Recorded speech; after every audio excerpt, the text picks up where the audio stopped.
Votre enfant a le cœur lourd et il ne parle pas, il est dans un mutisme qui vous inquiète. Votre anxiété en plus augmente, votre enfant s'en rend compte et il s'enferme de plus en plus justement dans ce mutisme.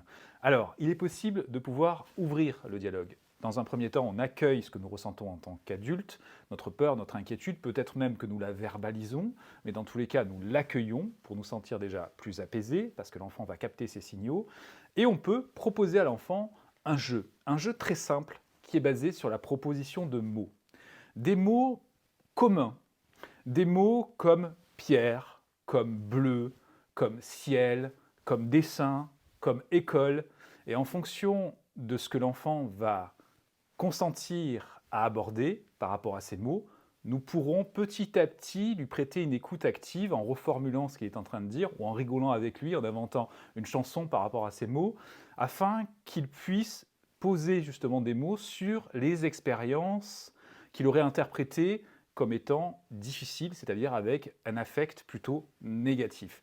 Et ces expériences vont pouvoir lui permettre de donner du sens, de verbaliser. Cette verbalisation sera là aussi pour diminuer la charge émotionnelle relative à cette expérience et à donner du sens, voire même à aborder des solutions si jamais l'enfant a des problèmes. Mais tout cela sous forme de jeu. C'est important, ce pas de côté sous forme de jeu, parce que l'enfant, si nous lui posons des questions de manière austère, de manière sérieuse, c'est-à-dire qu'il sent notre anxiété, peut justement garder le silence, comme j'évoquais en introduction.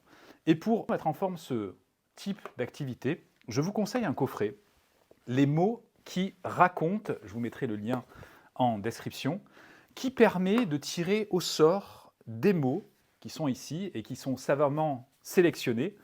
Et l'enfant va pouvoir ainsi les choisir et s'exprimer comme il l'entend, inventer des histoires et peut-être même justement parler de ses propres expériences. Et je le répète, nous pourrons lui offrir une écoute active, du réconfort, et cette écoute active mènera même l'enfant vers des solutions qu'il va lui-même trouver.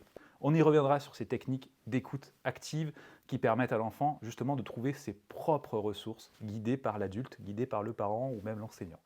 Voilà pour cette astuce. Donc vous pouvez le faire soit en utilisant ce jeu, les mots qui racontent, ce jeu qui a d'ailleurs plusieurs déclinaisons en termes d'activités possibles, ou alors vous pouvez vous-même proposer des mots, faire des petites feuilles avec des mots dessus, et l'enfant les tire au sort, vous les tirez également au sort. Ce qui est important aussi peut-être, c'est cette réciprocité, c'est-à-dire que vous aussi, vous allez peut-être commencer en tirant au sort un mot et en racontant quelque chose de votre journée, ou une histoire totalement fictive, et l'enfant fera peut-être de même, et cette histoire fictive sera peut-être reliée à ce qui pose souci à votre enfant.